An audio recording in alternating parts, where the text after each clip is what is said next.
Hi friends, कैसे हैं आप लोग। तो आज मैं जो रेसिपी बनाने जा रही हूँ उसमें 3 ऐसे ख़ास इंग्रेडिएंट्स का यूज़ करूँगी जिससे ये पनीर की रेसिपी ऐसी बनेगी कि आप भी बनाएंगे तो उंगलियां ही चाटते रह जाएंगे। तो वीडियो को स्किप बिल्कुल मत करिएगा, वरना आपसे ख़ास पॉइंट मिस हो जाएंगे तो आपकी ग्रेवी उतनी अच्छी नहीं बनेगी। तो वीडियो को पूरा लास्ट तक ज़रूर देखिएगा, तभी आपको इसकी असल रेसिपी समझ में आएगी। चलिए देख लेते हैं इसको हम कैसे बनाएंगे। उससे पहले मेरे चैनल को लाइक और सब्सक्राइब ज़रूर कर लीजिएगा। तो यहाँ पर मैंने 300 से 350 ग्राम पनीर लिया है, जिसको अभी मैंने कट नहीं किया, अभी कट करूँगी इसको। तो यहाँ पर 2 मीडियम साइज़ का मैंने प्याज लिया था, जिसको मैंने यहाँ पर बारीक चॉप किया है और एक स्लाइस में इस तरह से कट कर लिया है। 2 बड़े टमाटर लिए थे जिनको मैंने इस तरह से कट कर लिया है और 3 यहाँ पर मैंने हरी मिर्च ली है। और यहाँ पर मैंने ले लिए कुछ मसाले, जिसमें 1 चम्मच कश्मीरी लाल मिर्च है, 1 चम्मच मिर्च है, आधा चम्मच यहाँ पर हल्दी है, आधा चम्मच नमक है, 1 चम्मच यहाँ पर धनिया है, 2 चम्मच यहाँ पर मैंने अदरक लहसुन का पेस्ट लिया है, आधा चम्मच यहाँ पर गरम मसाला है, 1 शिमला मिर्च ली थी जिसको मैंने बिल्कुल बारीक कट कर लिया है इस तरह से, 1 चम्मच यहाँ पर मैंने कसूरी मेथी ली है, 3 चम्मच यहाँ पर मैंने ली है मलाई, ये घर की ही दूध की मलाई है, 8 से 10 यहाँ पर मैंने लिए हैं काजू। और यहाँ पर मैं यूज़ कर रही हूँ बटर का। तो बटर कितनी क्वांटिटी में डलेगा तो आगे प्रोसेस में मैं आपको बताऊँगी। तो चलिए पहले बनाना शुरू करते हैं। तो सबसे पहले तेल को गरम कर लेंगे। तो तेल आप कोई सा भी यूज़ कर लें, जो भी आपके घर में अवेलेबल हो। तो यहाँ पर मैंने 1 चम्मच तेल डाला है, इसको अच्छे से पहले गरम होने देंगे। हाई फ्लेम पे तेल को गरम कर लें अच्छे से। तो तेल यहाँ पर अच्छे से गरम हो गया है और जो स्लाइस में प्याज कट करके रखी थी उसे हम डाल देंगे और चला लेंगे अच्छे से इसको। तो प्याज को हमें फ्राई करना है। और अब यहाँ पर मैं डाल रही हूँ टमाटर। तो टमाटर सारे नहीं डालना है, आधा ही डालेंगे। आधा कटोरी मैंने टमाटर ऐड किया है और आधा बचा लेंगे, बाद में यूज़ करेंगे। तो यहाँ पर टमाटर और प्याज को हमें सॉफ्ट होने तक पकाना है। प्याज को हमें ज़्यादा नहीं फ्राई करना है, बस थोड़ा सा सॉफ्ट हो जाए तब तक हमें इन्हें पकाना है। तो 3 यहाँ पर मैंने हरी मिर्च ऐड की है और थोड़ा सा मैं यहाँ नमक डाल रही हूँ ताकि टमाटर जल्दी से अच्छे से सॉफ्ट हो जाए। तो अच्छे से इसको मिक्स कर देंगे और फ्लेम यहाँ पर लो कर देंगे और लो फ्लेम पे इनको अच्छे से पका लें ताकि ये अच्छे से सॉफ्ट हो जाए। तो आप देख सकते हैं यहाँ पर टमाटर और प्याज अच्छे से सॉफ्ट हो गया है। 2 से 3 मिनट में ही अच्छे से सॉफ्ट हो जाता है। तो यहाँ पर मैंने इसको निकाल लिया है, इसको ठंडा होने देते हैं, बाद में इसको पीस लेंगे। तो यहाँ पर मैंने फिर से कढ़ाई चढ़ा दी है और अब मैं ऐड कर रही हूँ इसमें तेल। तो मैंने यहाँ पर फॉर्चून का तेल यूज़ किया है, फॉर्चून रिफाइंड ऑयल है और 1 चम्मच मैंने तेल डाला है और हाई फ्लेम पे इसको गर्म होने देंगे। तो मैं शुरू में आपको ये खड़े गरम मसाले नहीं दिखा पाई थी, तो ये ज़रूर डालें आप। इसमें 2 तेज़पत्ता और 1 दालचीनी का टुकड़ा लिया है मैंने। तो तेल को गरम होने देंगे, उसके बाद इनको डाल देंगे तेल में। तो तेल अच्छे से गरम हो गया है यहाँ पर। तो अब ये जो तेज़पत्ता और दालचीनी है वो ऐड कर देना है इसमें, चला लेंगे अच्छे से ताकि इनका फ्लेवर तेल में आ जाए। और अब हमें यहाँ पर ऐड कर देना है बाकी की बची हुई जो बिल्कुल बारीक चॉप करके रखी थी प्याज, वो डाल देंगे सारी। तो प्याज को भी हमें 1 मिनट के लिए ही फ्राई करना है, इनका कलर चेंज नहीं करना है। तो जब तक प्याज फ्राई हो रही है तब तक यहाँ पर मसालों को घोल लेते हैं। तो एक बाउल ले लिया है मैंने, उसमें सारे मसाले ऐड कर देंगे और थोड़ा थोड़ा पानी डालकर इनका एक अच्छा सा पेस्ट बना लेंगे, घोल बना लेंगे। तो इस तरह से पहले मसालों को घोल लें ताकि ये जब तेल में डालें तो ये जले भी नहीं और पानी डालने से अच्छे से भीग जाए। तो रख देते हैं अभी इसको एक साइड में। और प्याज आप देख सकते हैं अच्छे से फ्राई हो गई है, बस इससे ज़्यादा इसको फ्राई नहीं करना है। और अब इसमें ऐड कर देंगे अदरक लहसुन का पेस्ट, 2 चम्मच जो लिया था सारा डाल देंगे इसमें। और फ्लेम यहाँ पर लो ही रहने देंगे और लो फ्लेम पे ही हमें सारे मसाले भूनना है। तो चला देंगे अच्छे से और बराबर चलाते हुए इसको भून लेंगे ताकि अदरक लहसुन का जो कच्चापन है वो निकल जाए। 1 से 2 मिनट ही हमें अदरक लहसुन को भूनना है। तो अभी ढक देते हैं इसको और ढक कर इसको भून लेते हैं 1 से 2 मिनट तक ताकि इनका कच्चापन निकल जाए। तो 2 मिनट हो गए हैं मुझे यहाँ पे। तो आप देख सकते हैं अदरक लहसुन भी अच्छे से प्याज के साथ भुन गया है। तो अब यहाँ पर डाल देंगे जो बाकी के बचे टमाटर रखे थे वो डाल देंगे, और टमाटर डालने के बाद इसको अच्छे से चला लें,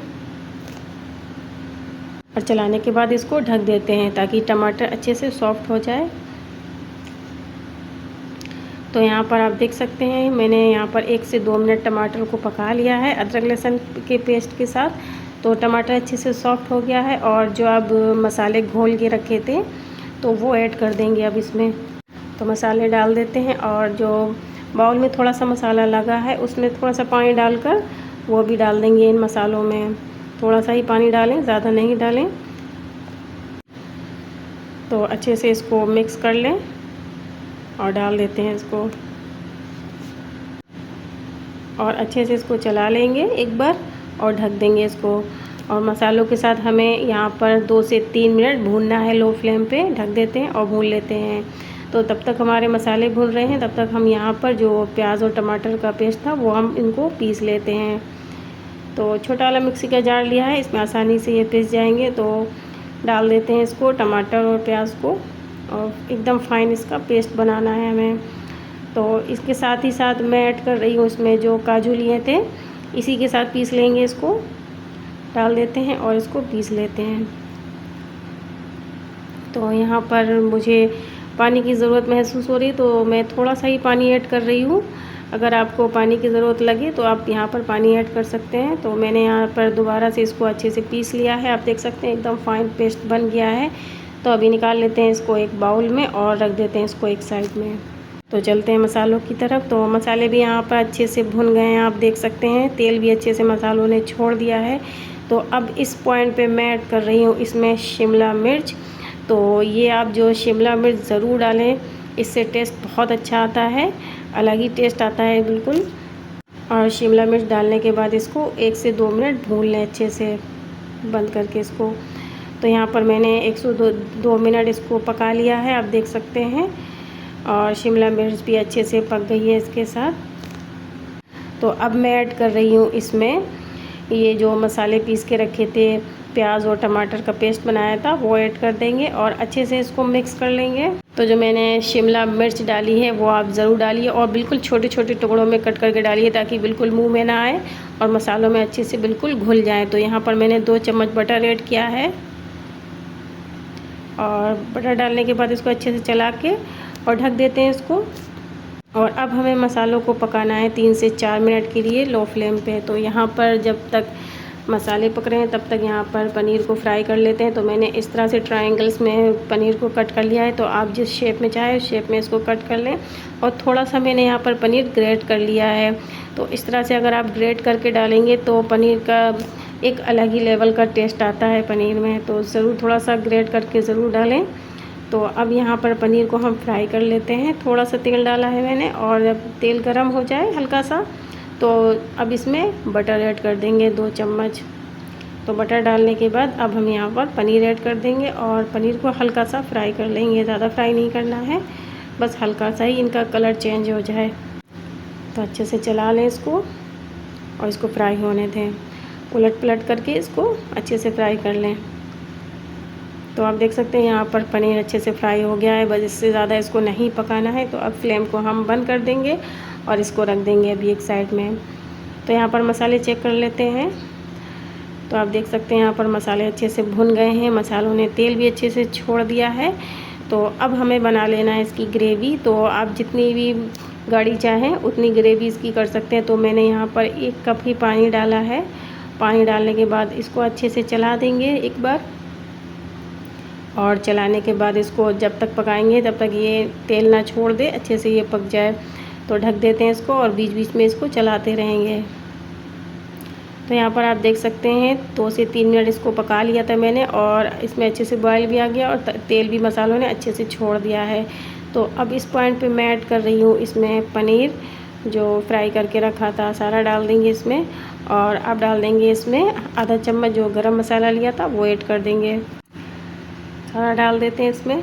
और अब यहाँ पर मैं ऐड कर रही हूँ ये मलाई, जो दूध की मलाई ली थी। अगर आपके पास मलाई नहीं है तो आप इसकी जगह जो अमूल की फ्रेश क्रीम आती है वो भी डाल सकते हैं।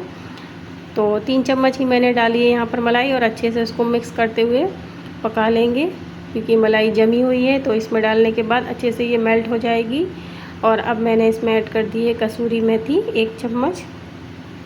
अच्छे से इसको मिक्स कर लेते हैं। और अब मैं ऐड कर रही हूँ इसमें जो पनीर को ग्रेट करके रखा था वो डाल देंगे। बहुत ही अच्छा टेस्ट आता है, इस तरह से आप ग्रेट करके ज़रूर डालें पनीर को।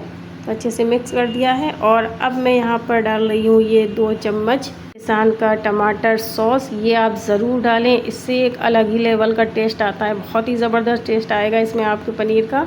तो आप ज़रूर डालें इसको डालने के बाद अच्छे से मिला दें। तो पहला मैंने जो शिमला मिर्च डाली थी, और दूसरा जो पनीर ग्रेट करके डाला था, और तीसरा जो मैंने ये जो सॉस डाला है, इन तीनों चीज़ों से ग्रेवी का लुक और टेस्ट बहुत अच्छा आएगा। तो ढक देते हैं इसको और पका लेते हैं बस 1 मिनट के लिए। तो 1 मिनट के लिए मैंने पनीर के साथ अच्छे से पका लिया है इसको। और आप देख सकते हैं यहाँ पर पनीर बनके बिल्कुल तैयार है। तो अब डाल देते हैं इसमें हरा धनिया थोड़ा सा। तो हमारा पनीर बनके बिल्कुल तैयार है। और अब कर लेते हैं हम डिश आउट इसको। तो जिस तरह से मैंने आपको ये ग्रेवी बना के दिखाई है, इस तरह से आप एक बार ज़रूर ट्राई करिएगा। बहुत ही ज़बरदस्त ग्रेवी बनेगी, बहुत ही अलग ही लेवल का टेस्ट आता है इसका। बिल्कुल लगेगा ही नहीं कि आपने ये घर पे बनाई है, बिल्कुल रेस्टोरेंट स्टाइल टेस्ट आता है इसका। तो आई होप कि आपको आज की मेरी ये रेसिपी पसंद आई होगी। और अगर पसंद आई है तो मुझे लाइक और सब्सक्राइब ज़रूर कर लीजिएगा। और अगर मेरे चैनल पे नए आए हैं तो मुझे सब्सक्राइब किए बिना मत जाइएगा। और मेरी वीडियो को फैमिली और फ्रेंड्स में ज़रूर शेयर कर दीजिएगा। और आप भी इसे बनाइए और एंजॉय कीजिए। और मुझे कमेंट बॉक्स में ज़रूर बताइए कि आपको मेरी ये रेसिपी कैसी लगी। तो मिलते हैं फिर नेक्स्ट वीडियो में एक नई रेसिपी के साथ। तब तक के लिए टेक केयर, बाय बाय।